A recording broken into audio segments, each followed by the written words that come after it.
start our case. She starts with a female. She's young. She's 26 years old. She's a mental patient and she was seeking for LASIK elsewhere. But her ophthalmologist asked her to do the camera investigation for LASIK, and it came out suspicious. So she came to us to confirm her possibility of doing LASIK or not. She was medically free and the popular history was free. There's no previous trauma or surgery. We started our examination. Her refraction was -3 and -0.25 and axis 90 in right eye, and left eye -4.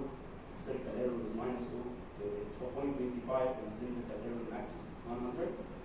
And she was 6'6" bilaterally, and her vision was normal. The rest of the examination was completely normal, nothing significant. But let's go to her pentacam to study it. This is the pentacam. But at first, we have to look at some points to determine or to know what is the possibility, how is it possible for her to do LASIK or not to do. There are some points to look at in the pentacam. They include calcification, true value, a maximum, thinnest location, and its white coordinate. The difference between the manifest testing with this, by refractive and refractive testing with this. Then, second section, we look at the map, such as curvature, front elevation, back elevation, dimension map. And the third section, we look at the hidden and bruised difference of the exclusion maps. We look at the dark maps and the average and progression indices. We look at the progression of the corneal thickness in the form of the two curves, corneal thickness spatial profile. And finally, we compare between both eyes. So, back to our case. First, we have to know what's normal, what may be risky. We look at the body specification, maybe it's good or we need to align the patient. We look at the K maximum. If it's normal, it's abnormal to be higher than 50. At moderate risk between 47.2 and 50 diopter. Then we look at the thinnest location. If it's less than 470 micrometer, it's high risky, or now recently it may be 490 micrometer. It may be moderate risk factor if it's between 470 micron and 500 micrometer. Then we look at the white coordinate, how far the thinnest location from the back apex. It may be, it's normal less than 0.5 millimeter, but if it's between 0.5 to 1 millimeter, it's moderate risk. To more than 1 millimeter, it's high risk. Then we have to compare between the manifest astigmatism, my refractometer, and the refractive astigmatism. If the difference is more than 1 diopter in the cylindrical error, it's risky. If the axis is more than 15 degrees, it's risky. Then we have to look at the Q value. Normal between 0 and -1. If it's little more, it's risky. So back to our case, we have to study the examination of the right eye. Here we can see the pulse specification is good, Q value is good. The difference between the manifest and the manifest was 0.25. The max is 90. There is no big difference in the axis or in the cylindrical error. But then we can look at the thinnest location. It's 271 in the right eye, so we can consider it a moderate risk factor. White coordinate is good. Then we have to look at the K max. The K max, or the maximum or the steepest point, or the steepest meridian, it's 47.2 diopter, so it's risky. The second section, we look at the pentacam. We look at the maps, the surgical curvature, front elevation, back elevation, and thickness map. But first, we look at the surgical curvature map. We have to look at the shapes and numbers. If there is symmetrical shape, we compare between the superior steepening and inferior steepening. If there is superior steepening more than inferior, the difference more than 2.5 diopter is risky. But if there is inferior steepening, the difference, if it's more than 1.5 diopter, it's risky. Another risk factor, if we have an abnormal shapes like butterfly or crab roll vertically, then we have to look at the elevation front and the elevation back. Map, there is some abnormal shapes that can consider risky to or detecting ectasia after any refractive surgery, like nylon shape or fan-like projection shape. If there is normal shapes, we can look at the number. If we are treating myopic patients in the elevation front, if it's more than 8 micrometer in the thinnest location, it's risky. In the back map, if it's more than 18 micrometer, it's risky. Then we finally look at the thickness map. We divide the thinnest location. Then we compare between the thinnest location and the back apex. If there is more than 10 micrometer, it's risky. The difference between the superior and inferior backing, if it's more than 30 micrometer, it's considered also abnormal or something risky to LASIK. So back to our case, in the right eye, the surgical curvature map is completely normal, and the difference between inferior steepening and more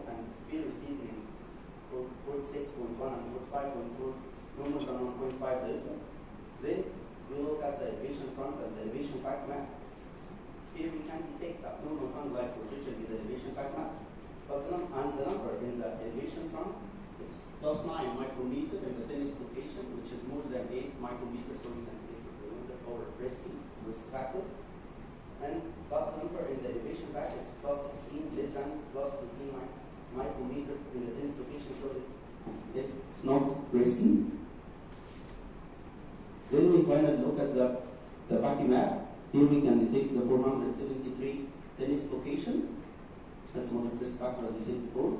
The difference between the thinnest location and the Baki apex no more than 10 micrometers, so it's not risky. And we look at the superior and the inferior not more than 30 micrometers, so not risky. And the final section, we look at the independent Amos Pillin and Bruzo.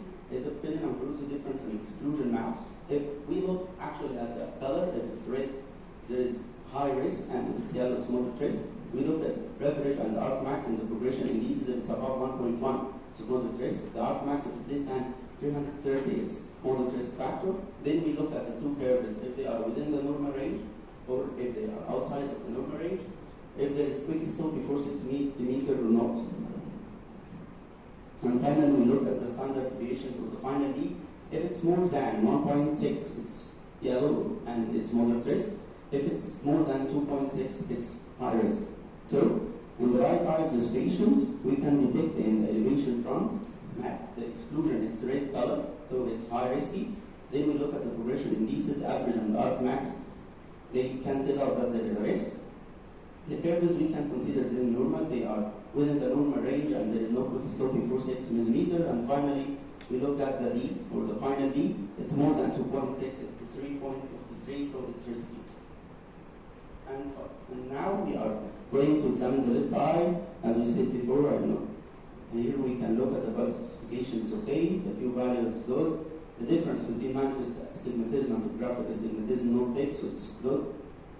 But here we can detect also a thinnest location with 474 micrometers, so it's risky. It's wide correctly how far it is from the back apex. It's 0.53 below the back apex, so it's not risky.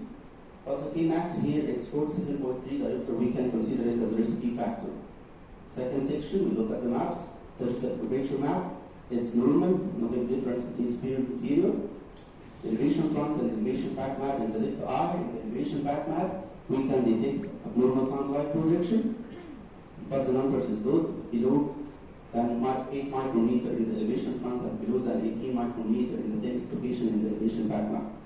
Here, the final map to look at, it's back map or the corneal thickness map. Here we can detect the thinnest location 475 on the risk factor. The difference between the thinnest location and the back apex is less than 10 micrometers, no big difference.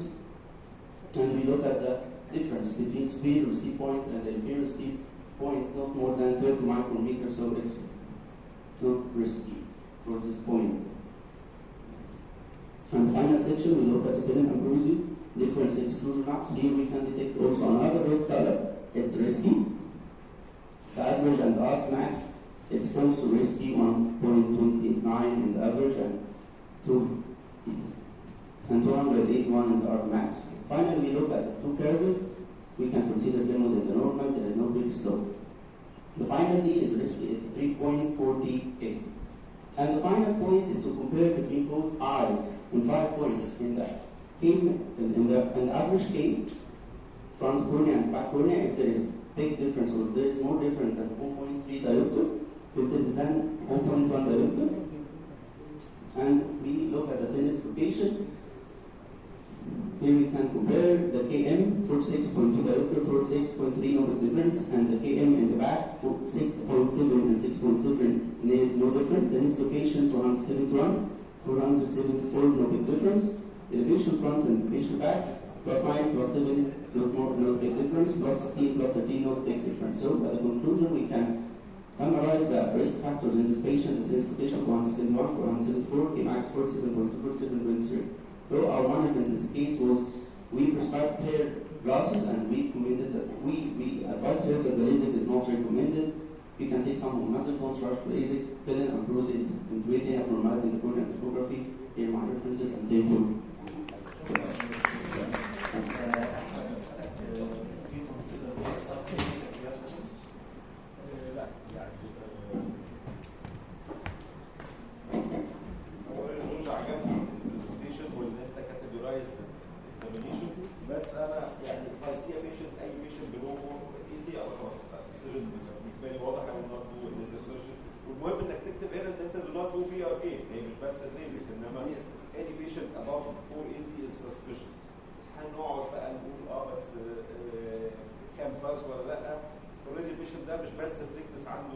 فيها مشكله، الارنب فيها مشكله، البان الامبروزي اي بان امبروزي وقفته نفس الكلام.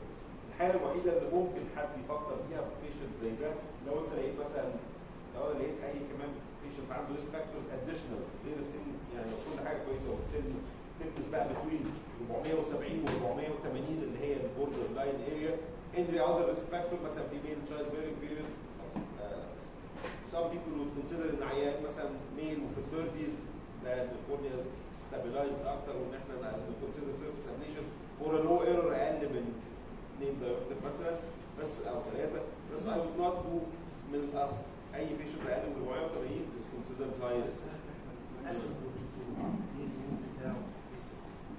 combining cross linking مع ablation هي الحقيقه حاجه اساسا للكيراتوكونس to improve the quality و decrease the spectacle dependence مش for refractive correction per se. فكره ان احنا اي عيان refractive candid وانا قلقان وبقول اعمل cross linking عشان خاطر استابلايز الكورنيا واكومباين بسيرفيس ابليشن او اعملها بعدها ده الحقيقه not valid. results will not be accurate وانا بعمل كده عشان ارضي ضميري بس اكشولي انا بعمل حاجه غلط. يعني is not valid ان انا اقول هعمل cross linking وبعد 6 شهور اعمل سيرفيس ابليشن او اعملهم مع بعض. if I do them combined ممكن يحصل لي اوفر كوركشن. الانسنس اوف هيز از فيري هاي. احنا في الاثرز بروتوكول اصلا اللي احنا في عيان ديزيز وبنعمل ليميتد ابليشن and we still end up في حالات كتير with corneal haze and scarring. فهو ان انا اعمل ده لعيان ريفراكتيف سليم لمجرد ان انا عايز اعمله. I advise the patient تعمل فيك KOL او ما تعملش. انما يعني مش المفروض نعمل حاجه questionable او ريسكي عشان انا عايز اعمل عين او عشان العين عايز. برضه نوضح ان هو حالات everything is normal يعني كل حاجه نورمال. هو لازم نكونسيدر حاجه اسمها percentage tissue ablation. الدكتور احمد يعني percentage tissue ablation بتاعت كل حاجه نورمال. يعني ممكن ريفراكشن يعني واحد التكس بتاعه 500 وكل بارامترز ار فاين لكن الريفراكشن بتاعه -6 مثلا. فاحنا لازم نشوف البرسنتج اوف تيشو ابليشن ده لازم يكون اقل من 40%. لو اكتر من 40% ده هاي ريسك للديلوكتيزيا. فدي نقطه مهمه يعني تكونسيدر مع كل الحاجات دي. يعني انت ممكن تعمل كل الحاجات دي يطلع نورمال تقول انا هعمله لكن انت هتلاقي هتعدي البرسنتج اوف تيشو ابليشن اكتر من 40% وبالتالي يكون ديس بيشنت ريسك. فدي بقى من الحاجات اللي احنا على طول بنبص فيها. Hola, mía,